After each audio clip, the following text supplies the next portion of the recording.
Então, esse líder, ele carrega também a responsabilidade de traduzir através dos rituais, dos símbolos, dos processos, das tomadas de decisão que acontece na unidade, de carregar essa cultura para dentro de todos os lugares onde nós operamos.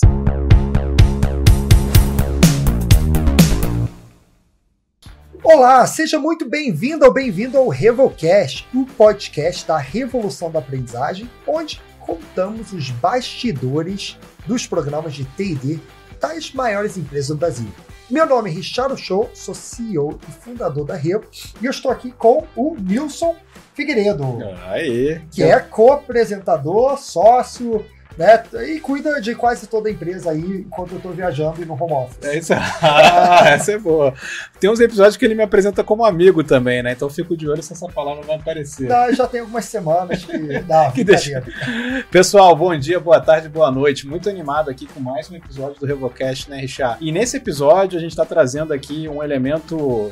Às vezes eu não gosto de falar muito no início, Richard, porque a gente vai dando alguns spoilers, deixa passar alguma coisa, mas vou passar para você. O que a gente trouxe hoje? É um case bem grande e um case voltado para liderança. Então vamos lá. Imagina o seguinte, quando você entrou na empresa, tinha 4.500 colaboradores. 2 anos e meio depois, tem 19 mil pessoas. De quanto para quanto? Repete aí. 4.500 para 19 mil em 2 anos e meio. Crescimento absurdo, hein? Exatamente. Esse crescimento ele veio por meio de contratações e aquisições também, ou seja, várias culturas. Quando você vai ver, tem 1.200 líderes na organização. Só de liderança, pessoal, 1.200. Mais líderes do que a maioria das empresas tem de pessoas, não é? É verdade. E a dúvida que surge, será que eles estão preparados para assumir esse cargo de liderança? Ou será que o crescimento acelerado da organização impulsionou a carreira deles sem necessariamente ter os conhecimentos técnicos para gerir e liderar pessoas? Como que você faz para preparar essas pessoas para uma cultura em rápida expansão e transformação? Hoje, vamos conhecer os bastidores do programa Evoluir, que é o programa de desenvolvimento de liderança da Aegea. E para contar esse case, estamos aqui com a Vanessa Favaretto, que é gerente de educação corporativa da Aegea. Vanessa, seja muito bem-vinda ao Revolcast. Bem-vinda, Vanessa. E Obrigada. Que desafio, né? Obrigada, gente. Obrigada pelo convite. Super feliz de estar aqui e poder contar um pouquinho desse case, que é um case fantástico, né? Não estou puxando sardinha aqui do nosso lado, não, mas realmente... pode puxar. Realmente é um desafio. E a Aegea, né? Só para o pessoal conhecer também. Contar um pouco da Aegea. Vamos lá. Então, a Aegea é uma companhia de 14 anos, então uma companhia adolescente. Nossa, já com 19 mil pessoas com 19 mil pessoas. É uma startup com 19 mil pessoas. Gostei. Então, a gente... A Aegea tem o propósito, né, de levar saneamento, de levar saúde, dignidade para as pessoas. Então, a gente atua em mais de 500 municípios e atende a mais de 31 milhões de pessoas, Brasil afora. Então, você estava trazendo antes dos bastidores aqui, falando um pouco da realidade do saneamento do Brasil. Sim. Né? Às vezes as pessoas não sabem quantas pessoas hoje não têm acesso a saneamento. Hoje, 35 milhões de pessoas não têm acesso à água tratada. E mais de 100 milhões de pessoas não têm acesso ao esgoto tratado.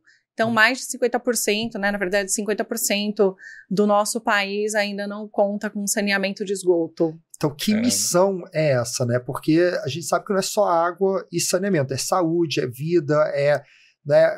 Eu sei que muitas vezes é o primeiro serviço público que chega em várias residências do país. Então, quando chega a primeira infra que chega é realmente o saneamento, né? A água ou saneamento. Né? Água e esgoto, né? Então, para gente que vive dentro de uma realidade, por exemplo, estou aqui em São Paulo, é inconcebível. Então, quando a gente tem acesso a essas informações, quando eu entrei na Aegea e eu comecei a conhecer esses dados... O senso de pertencimento e propósito da companhia também, ele fica muito evidente, né? Então, a gente fala que nos guiar por esse propósito de levar toda essa estrutura de saneamento para o nosso país, porque o avanço do país depende de alguns fatores. Sim. E, com certeza, a evolução desses índices que são promovidos através do desenvolvimento do saneamento são fundamentais para que outras esferas também possam ser desenvolvidas, né? Então, é parte da infraestrutura que vai levar ao avanço do país. Eu acho que isso até explica, pelo mercado e o momento que a gente está vivendo de privatização, o momento de rápida expansão de parcerias pública-privada dentro desse setor, pelo marco do saneamento, explica essa rápida expansão de uma startup em 14 anos e de 0 a 19 mil colaboradores. Sim, o marco do saneamento acelerou, né? Então, nós ganhamos essa expansão dos 4 mil a 19 mil, muito por conta do marco do saneamento, que foi levado em consideração pelos municípios, né? A água e esgoto é um serviço municipal e depende aí da iniciativa de cada um dos prefeitos de colocar esse serviço em pauta. A privatização, por exemplo, é uma decisão, né, de cada um desses prefeitos. E eu falo que a gente tem pressa. A cada oportunidade que nós temos de entrar em um município, seja grande, seja pequeno, né, a gente tem esse compromisso de levar a dignidade para as pessoas. Então, dispostos aqui a contribuir com a evolução do saneamento em todo o Brasil. E é curioso que você fala que você tem pressa. Primeiro que saneamento mais rápido salva mais vidas, dá mais qualidade de vida e tudo mais. Então, essa pressa aí pela oportunidade de mercado é necessário pelo negócio, mas, por outro lado, o negócio não fala, só vou esperar ter os meus líderes capacitados para poder avançar. Não tem isso, não é? Não tem como dizer isso, né? Não dá tempo, não dá tempo. Então, a gente diz que a gente está trabalhando numa fábrica de formação de pessoas, porque a estratégia do negócio, a estratégia de crescimento do negócio também é sustentada pela formação de pessoas. E a formação de pessoas se dá também, principalmente pela formação das nossas lideranças, que estão aí à frente dos nossos times, né? Então, as nossas operações acontecem pelas regionais, onde nós atuamos de norte a sul do Brasil. Então, imaginem, mais de 500 municípios, né? Então, a capilaridade também é um fator muito importante de formação, porque as pessoas estão espalhadas e, de alguma forma, a gente precisa conectar esse público com a nossa cultura, com o nosso propósito, com o nosso jeito de ser. E quem leva tudo isso, né, e a gente fala muito sobre a cultura EGEA, que é materializada dentro das nossas iniciativas de desenvolvimento. Hoje nós temos uma mandala que traz 5 elementos, que são 5 talentos valorizados pela companhia, e legal. Também 11 comportamentos, que são comportamentos que pertencem à nossa cultura.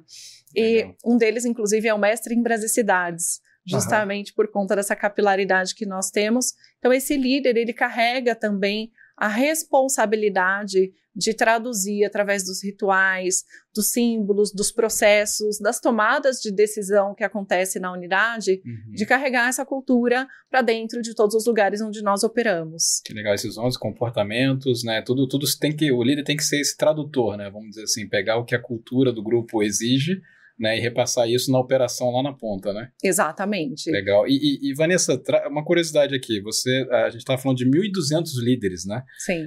Como é que era a foto, assim, até antes do programa, né, quando você percebeu, ou como é que foi o advento disso tudo, de vocês falarem, eu estou percebendo aqui que a empresa está crescendo muito rápido, e aí os líderes estão assumindo cargos de liderança, talvez com alguns gaps aí, como é que vocês como é que surgiu dali, falou, precisamos fazer alguma coisa, né? Como é que foi essa história, né?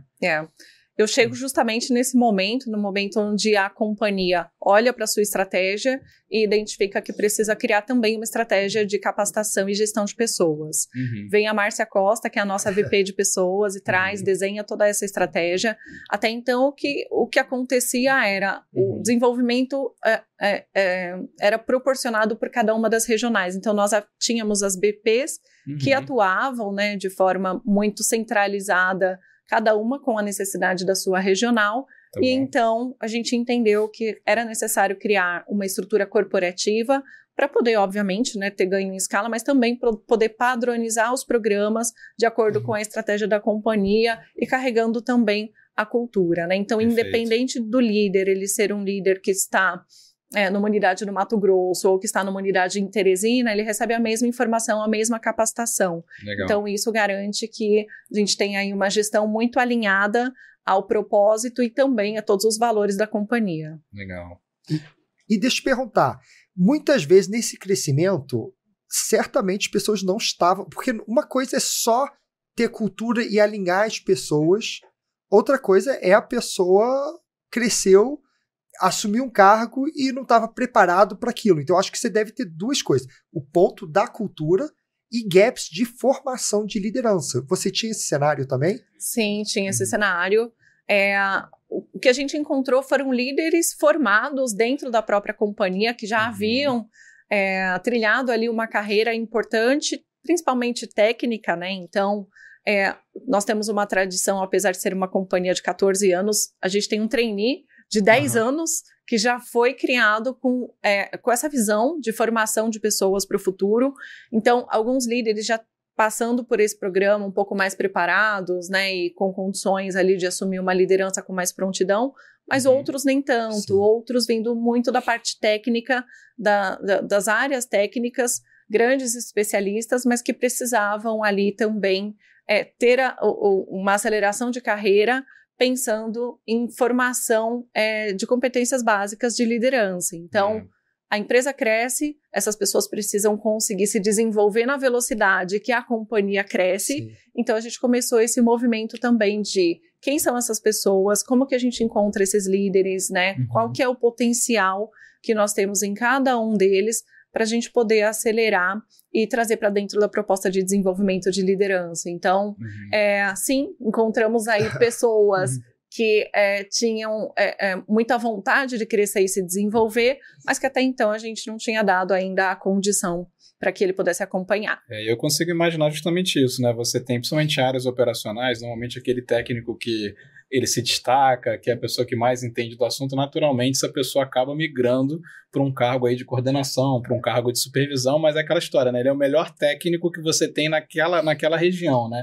Ou naquela localidade. A dúvida é, será que ele vai ser o melhor líder também? Ou você perdeu o seu melhor técnico e está tendo um péssimo líder, né? Então, acho que você deve ter encarado muito essa situação, né? Sim, o bom e velho dilema. E, às vezes, é uma descoberta também do próprio líder. E tá tudo bem, né? Então, a gente olha para uma carreira dentro da companhia, uma companhia grande, obviamente que tem espaço para todo mundo. Tem espaço para aqueles que migram para uma posição de gestão e para aqueles que preferem ficar numa posição especialista.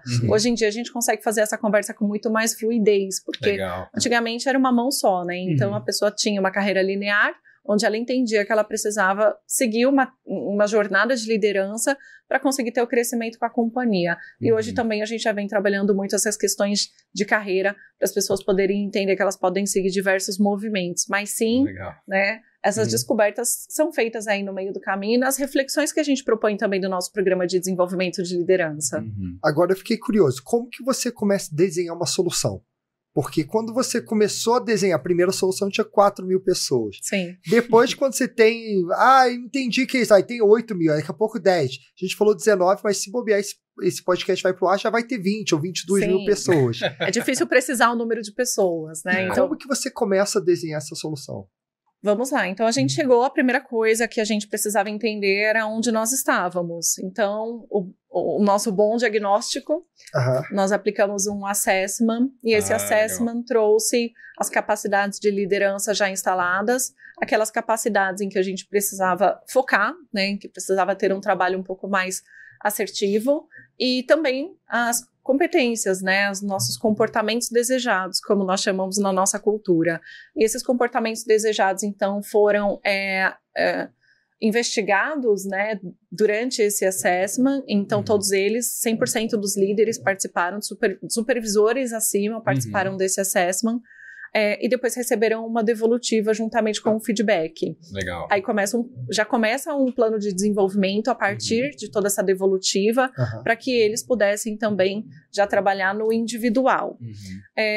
E aí uma outra iniciativa que veio junto foi, olhando para todas as competências que apareceram ali como necessidade de desenvolvimento, tanto da cultura quanto dos requisitos de liderança, uma estrutura de um programa de desenvolvimento. Então, veio o Evoluir. Então, o programa Evoluir, né? Isso, resolvemos criar o Evoluir.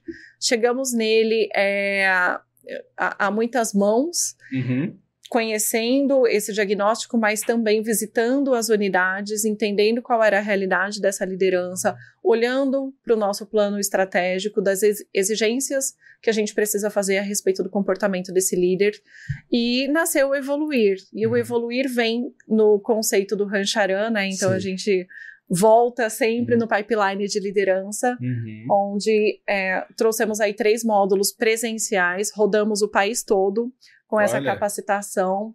Desafio logístico interessante. Muitas milhas desse programa, mas foi super importante, porque o projeto trouxe uma construção de um repertório que hoje capacita esse líder a ocupar posições mais relevantes, né, que eles consigam crescer, que eles consigam se desenvolver junto com a companhia e acompanhar toda essa evolução que nós fizemos aqui ao longo do tempo. Legal, eu queria só dar um destaque na tua fala, até para não passar muito rápido, né, que é o seguinte, a gente já falou até em outros episódios aqui do RevoCast, né, a importância de um bom diagnóstico, né, porque às vezes o pessoal fala, eu começo a desenhar uma solução, tá bom, mas você não sabe nem qual que é o teu ponto de partida, né? Sim. E o que ficou muito claro na sua fala, que eu acho que já é um grande insight para quem está ouvindo, é mapear muito bem o ponto A, né? Eu quero chegar no ponto B, né? Mas se eu não sei qual que é meu ponto A, né, de nada adianta. Então, me parece, até pelo que você está contando, que foi tirada uma bela foto, né? Sim.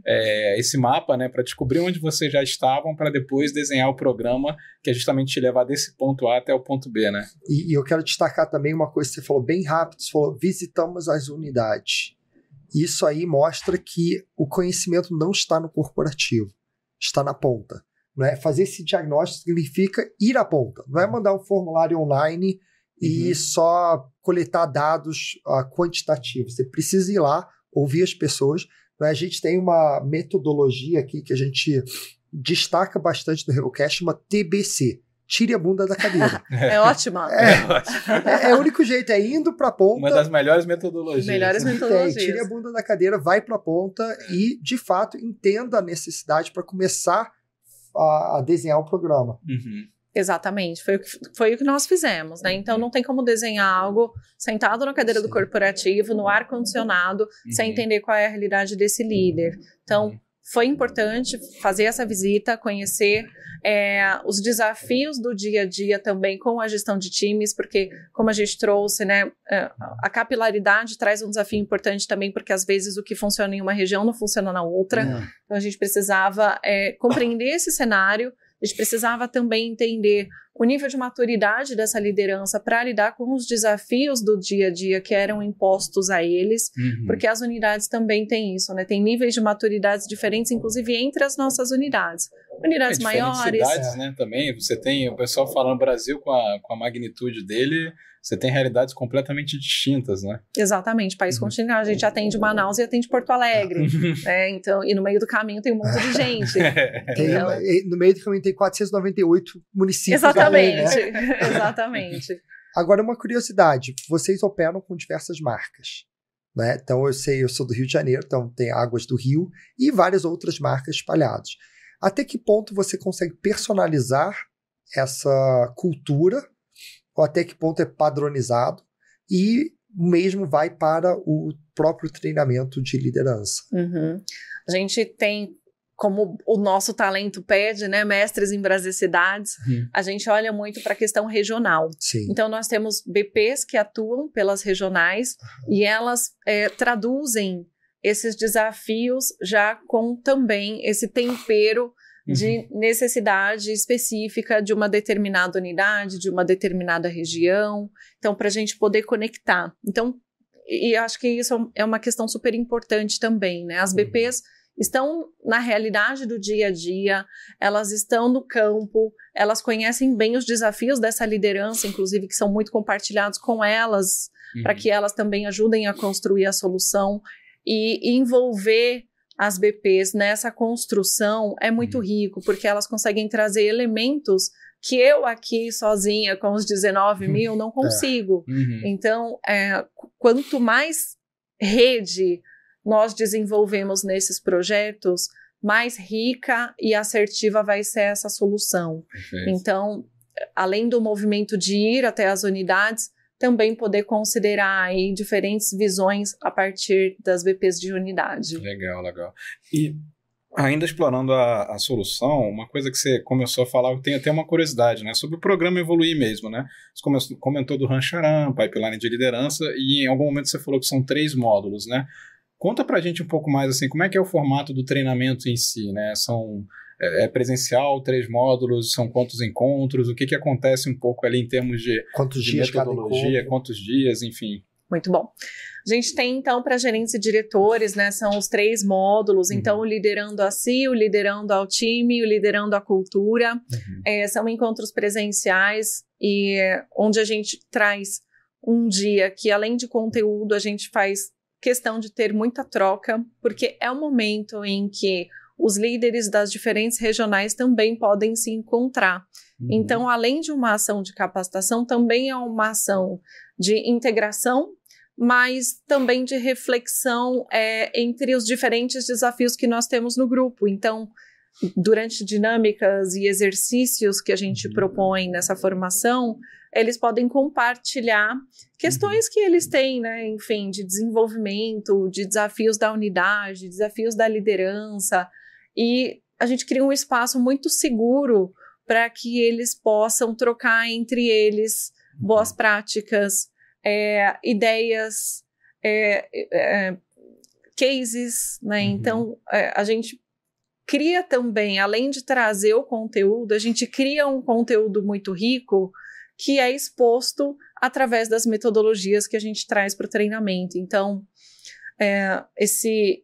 o ganho que a gente tem da vivência presencial nesse conteúdo é muito grande, né? Legal. E claro que para coordenadores, aí a gente tem esse programa para diretores e gerentes, mas também para coordenadores e supervisores, que é um público bastante grande que nós temos, e que também muito conectado nas operações, né? É um público que está no campo, é um público que está na rua, então a gente precisa trazer esse público também para a formação, porque são os nossos futuros gerentes, futuros diretores.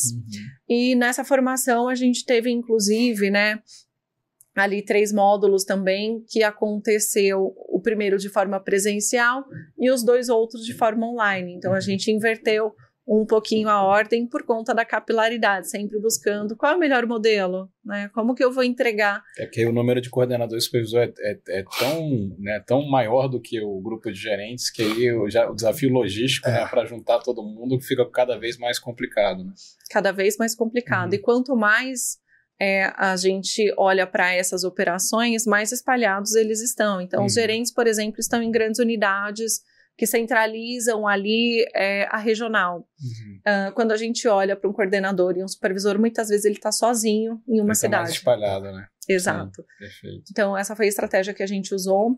E o online deles era síncrono ou assíncrono? Era ao vivo ou era gravado o conteúdo do online? O conteúdo do online era assíncrono. Assíncrono. Tá. Síncrono. Era síncrono. Isso que eu queria saber. Estava ao vivo. Tá. Isso, ao vivo. Perfeito. Mas a gente trabalhou também com o conteúdo pré-work, que era assíncrono. Pré-work era assíncrono. Isso, então eles tinham um curso, né, que eles precisavam fazer como pre-work e falava ali conceitos básicos de primeira liderança, para que a gente já pudesse esquentar os motores, deixar eles mais aquecidos para que a discussão em sala fosse mais rica e a gente pudesse aproveitar melhor esse tempo do presencial com discussões, enfim, também ouvindo o conteúdo, né, e valorizando muito também essa experiência deles em sala. Perfeito, perfeito. E vamos agora para o nosso momento que a gente chama de bastidores. Né? O programa aqui, eu acho que faz total sentido, a gente vê como que se encaixa na estratégia, uma empresa crescendo rapidamente, mas certamente nem tudo foi como planejado. Né? Sim. Pegando hoje o que você aprendeu aí, o que você faria diferente no programa? Bom, tem muitos aprendizados, né? Eu acho que cada ciclo é um aprendizado e que bom. A gente trabalha com aprendizagem, então a gente precisa olhar para isso e valorizar esses momentos. Quando eu olho para essa formação, para essa capacitação, citei, né, que a gente trouxe aqui o método online para coordenadores e supervisores. Funciona, tá, gente? Sou fã do online e acho que o online facilita muito a nossa vida, mas eu entendi que essa capacitação em específico, as trocas e os momentos em sala, eles são o grande pilar dessa formação. Então, o que para o online é possível, né, quando a gente traz dinâmicas e atividades ali, as pessoas participam de uma forma mais tímida, talvez a interação não seja a mesma. Então, eu entendi que essas formações que são estruturantes, a gente precisa fazer presencial, né? E a gente consegue sustentar tudo isso, até porque depois do programa vieram ações de sustentação até o próximo ciclo, porque o Evoluir é um programa cíclico, porque com o crescimento da companhia, a gente tem aí muitas pessoas sendo promovidas, admitidas ao longo do tempo, a gente eventualmente precisa reunir novamente essas pessoas para poder aportar de novo esse conhecimento. Então, e só por dúvida, ele é anual ou quando tem necessidade? Ele é anual. Tá. Então, todos os anos a gente tem turmas garantidas, né? Tanto para gerentes e diretores quanto coordenadores e supervisores. Então, o movimento de sustentação fica muito pautado no online, né? Tanto o pré-work quanto sustentação depois. E os movimentos de presencial, a gente vai valorizar muito a questão da interação. Então, esse foi um aprendizado e foi um feedback, inclusive, dos participantes, porque a gente deixou um gostinho de quero mais quando a gente fez o módulo 1 presencial dos coordenadores e supervisores. Aí você já deu gostinho, né? E depois ter que sustentar isso, eles vão querer de novo. Exato, fico feliz que eles tenham gostado do primeiro módulo e pedindo para a gente repetir, né? Mas tem o desafio da logística, da dinâmica, os custos também, né? Porque quando a gente olha uma formação presencial no movimento tão capilarizado que nós temos, a gente precisa encontrar sempre a melhor logística para tudo isso acontecer. E a parceria dos gestores também, porque, por exemplo, né, a gente tem unidades no Mato Grosso em que a pessoa se desloca um dia inteiro até chegar no ponto do treinamento. Então, isso aumenta a minha responsabilidade, porque tem que ser um conteúdo muito bom, né? Eu preciso valer a pena aí, eu preciso proporcionar uma experiência muito boa para essa pessoa. Então, a gente tem todo esse cuidado também de pensar as estruturas do programa. Mas acho que fica uma dica aqui, né? A gente escuta muito, né, dos nossos clientes da Revo essa dicotomia online ou presencial, né? O que a gente sempre fala não é nenhum nem outro, né? E você descobriu isso já, né? Até você falou que faria isso diferente. Deixar o digital para ser realmente aquilo que é nivelamento, algo que até melhor a pessoa precisa se aprofundar, ela faz no tempo dela, talvez uma ação de pre-work, a própria sustentação, mas na hora de ter uma troca mesmo, né? Na hora de ter uma conexão, aí você usa o presencial. Na verdade, é usar o digital para potencializar o presencial, já que vai encontrar, já que tem uma pessoa que se desloca por um dia inteiro, vamos fazer valer esse tempo do presencial para não entregar conteúdo que a pessoa poderia ter feito antes, né? E também vale a pena dizer que essa coisa depende de cada cultura. É cultura de cada empresa. Tem culturas que vai funcionar muito bem. Tem uma cultura, às vezes, como você tem uma pessoa mais operacional, mais na ponta, que às vezes não tem nem a infraestrutura necessária para isso. Então, acho que isso tem que levar em consideração a cultura de cada organização. Exatamente. É um dos nossos desafios. Apesar, né, da gente ter esse foco e ter tido esse aprendizado da formação ser presencial, o online tem nos ajudado muito no desenvolvimento de outras competências. Por exemplo, a gente tem uma plataforma onde a gente oferece mais de 150 temas self-service, então as pessoas podem consumir conforme a necessidade. E só no ano passado a gente teve mais de 500 mil horas de treinamento executadas em online. Então, acho que essa... Então vocês têm essa cultura já, né? Até pela essa presença e esse engajamento todo, a cultura existe, né? Exatamente. A gente tem essa cultura, mas existem momentos em que você vai privilegiar o presencial e existem momentos em que você vai utilizar das estratégias do online. Acho que você precisa saber equilibrar e principalmente ouvir as pessoas, né? Isso aí, desculpa cortar, mas eu ia falar que vocês também têm uma plataforma que capacita terceiros. Sim. Não é? Terceiros não, a comunidade em geral, né? Uma plataforma aberta que social. A Revo aí faz parte desse projeto social. Só não podia deixar de adicionar esse tema aí do social que também vocês capacitam. A gente se orgulha muito por fazer parte aí do projeto social de vocês, né? E tá aí com a nossa plataforma. Agora, Vanessa, eu queria perguntar uma coisa. Você falou que faria diferente. Agora eu vou perguntar o contrário, né? no âmbito positivo, o que é aquilo que deu muito certo que você pode compartilhar como se fosse assim, isso aqui é um insight, uma dica de ouro, algo que a gente fez no programa que funcionou muito bem, que certamente se eu fizesse de novo eu repetiria, né? Olha, a gente tem muitos elementos aqui, né? O próprio diagnóstico, como você ressaltou, não faria nada sem o diagnóstico. Então, o diagnóstico foi a bússola, o diagnóstico foi um instrumento super importante, porque foi o ponto de partida para que a gente pudesse colher os resultados que a gente tem hoje. Legal. Então, além de você ter uma diretriz, você tem também um mecanismo de como era, para você depois conseguir entender como ficou. Foto do depois, né? Exatamente. O diagnóstico foi, então, uma bússola, para que a gente pudesse entender qual era o momento atual, qual era o ponto de partida. Perfeito. E depois eu vou mensurar onde eu cheguei. Né? Então, a gente precisa ter esses elementos para entender se, de fato, o conteúdo que nós entregamos agregou e gerou valor. Relevância, perfeito. E vamos agora botar aquele chapéu do CFO. Né? Agora aquele papel que o Richard faz do CFO que quer saber dos números, né? Eu acho tudo isso maravilhoso, né? Mas eu sou um CFO que tem um coração de pedra. E eu acho que essa parte de pessoas, tudo isso, legal. Mas eu quero saber uma coisa, quero saber de EBITDA, quero saber de resultado, quero saber o que eu vou reportar para os meus acionistas. O que você fala para o CFO, quais indicadores que você estava olhando para garantir, né, que você consiga trazer números e indicadores? Vamos lá.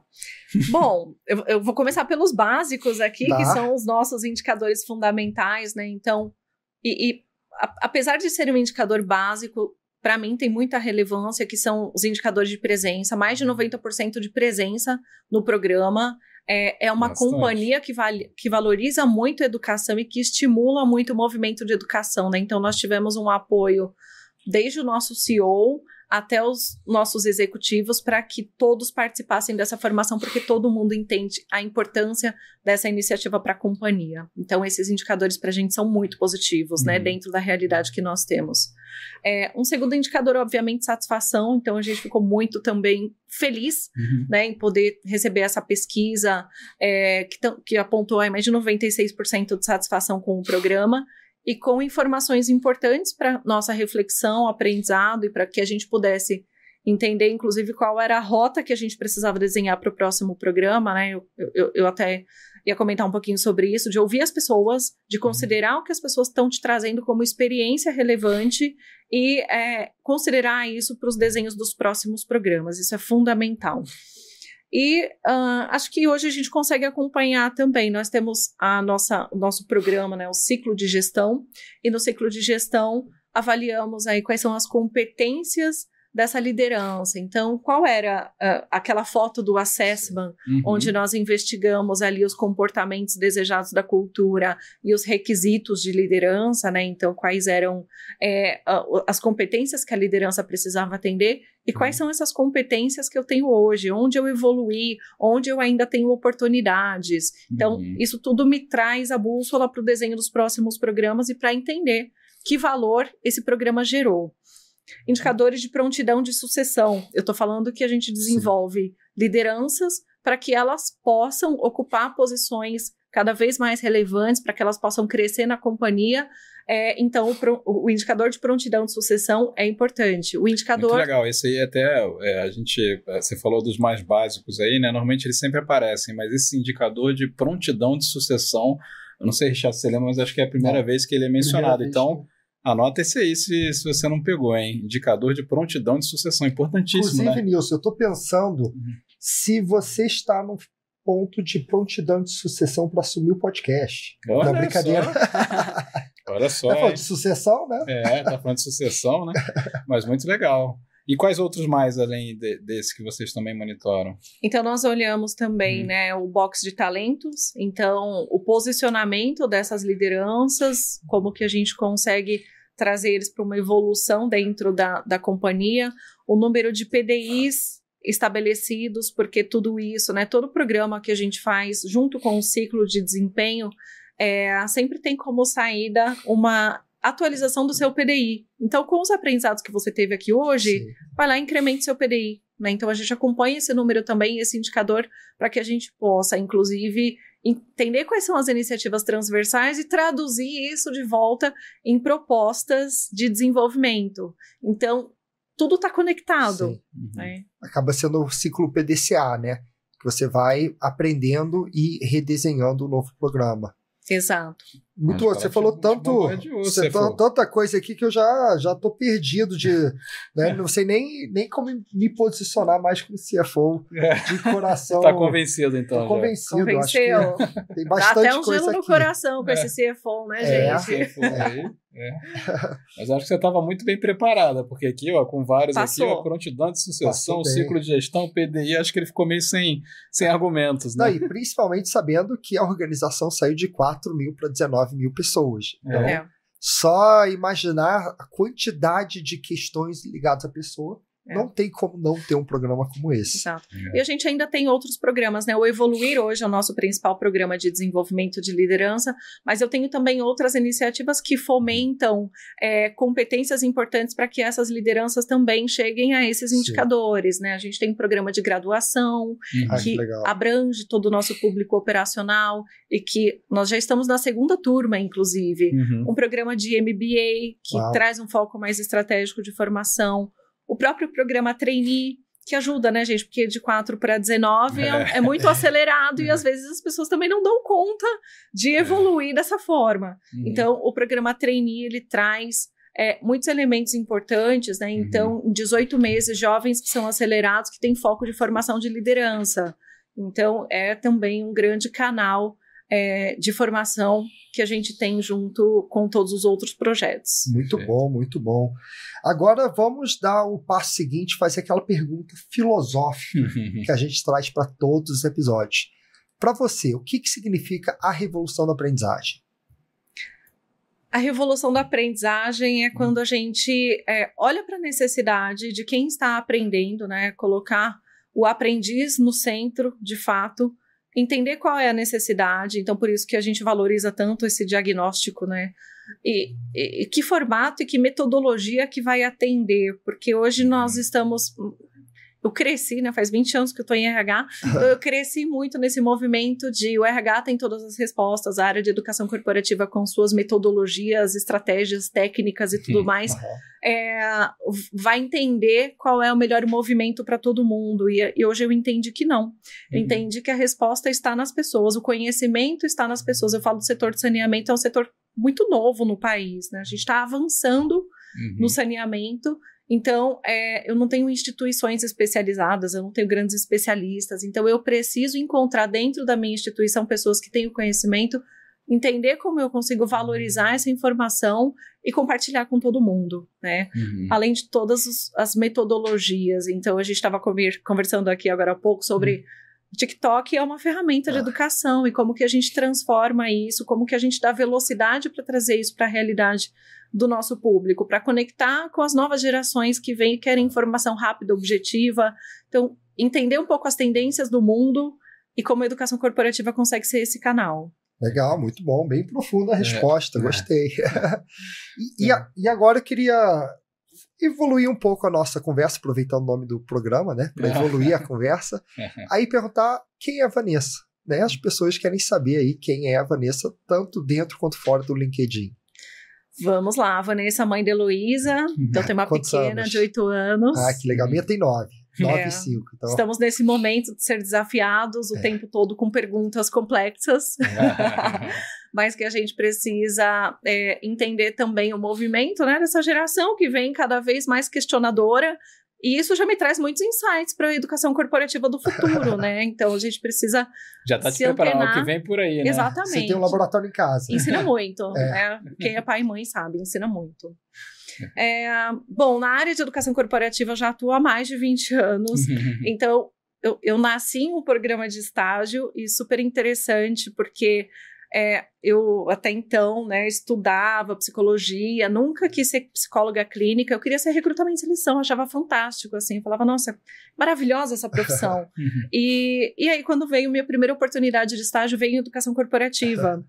E eu olhei... Você já caiu em educação corporativa desde o estágio. O que é isso, né? Eu não queria, mas eu falei, deixa eu conhecer, deixa eu entender o que é, proposta parecia interessante, fui lá, entrei, era uma academia super desenvolvida, aprendi muito, assim, tive grandes gestores e desde lá venho me desenvolvendo, nunca mais saí de educação corporativa. A gente navega, né? DO, educação corporativa, fui ser recrutamento e seleção, obviamente, mas minha grande paixão é falar de educação, é falar de aprendizagem, é como a gente consegue levar o conhecimento para que as pessoas possam crescer, se desenvolver junto com a companhia. Legal, e tenho certeza que essa sua formação e trajetória te ajudou e te preparou muito pelo desafio que você tem aqui, até porque você trouxe com muita propriedade e dá para ver a experiência que você tem em vários momentos da sua fala. Então, muito bom e parabéns aí pela trajetória e pelo programa. Obrigada, vamos juntos, né? Somos parceiros aí, temos vários desafios.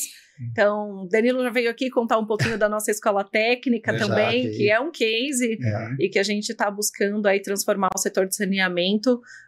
A escola social. E aí, agora, contando do programa de desenvolvimento de liderança, então a gente tem uma pauta bem grande e bons desafios pela frente. Com certeza. E, Vanessa, uma curiosidade, até para quem está ouvindo, né, se quiser trocar experiência com você, ou fazer um benchmarking, ou entrar um pouco mais profundamente nos detalhes aí, tanto desse programa quanto de outros, você falou do trainee e tudo mais, né, como é que as pessoas te encontram, né? No LinkedIn, Vanessa Favaretto, simples assim. Legal. Perfeito. Muito obrigado pela sua participação.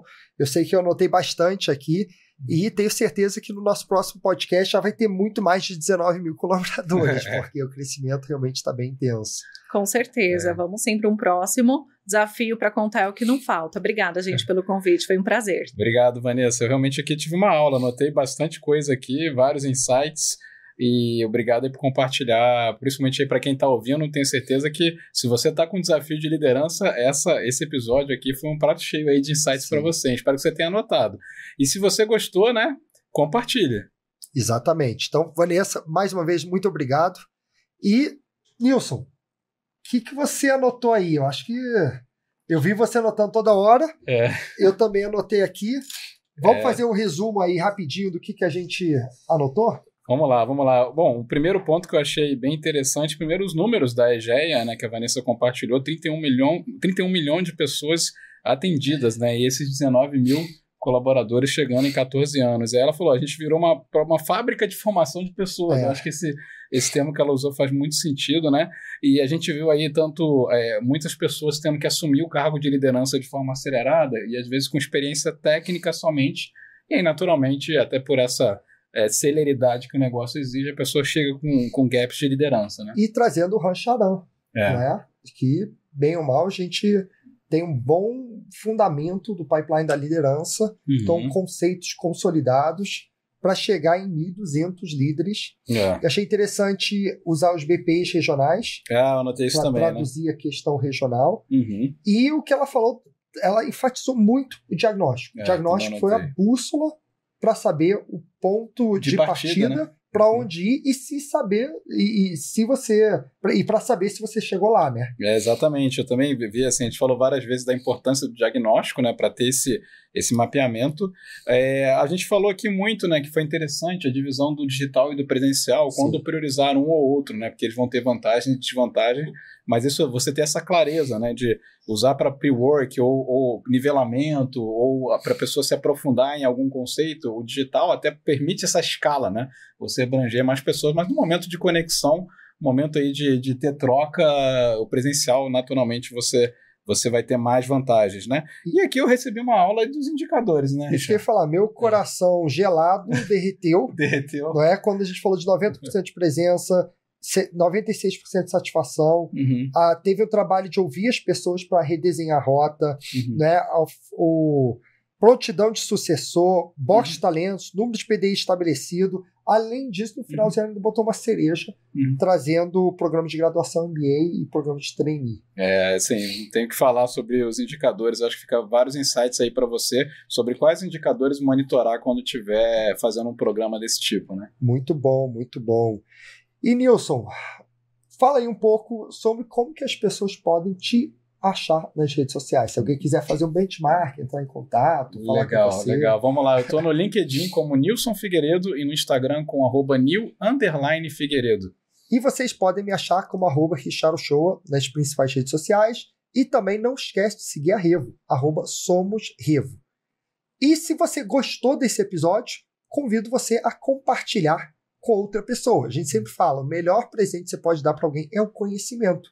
E esse conhecimento está aqui, de graça, que você pode dar para outra pessoa. E também comenta aqui o que vocês acharam, não é, desse episódio, o principal insight que você trouxe. Bota aqui nos comentários. E Nilson, o que será que vem por aí? O que será que tem no próximo episódio?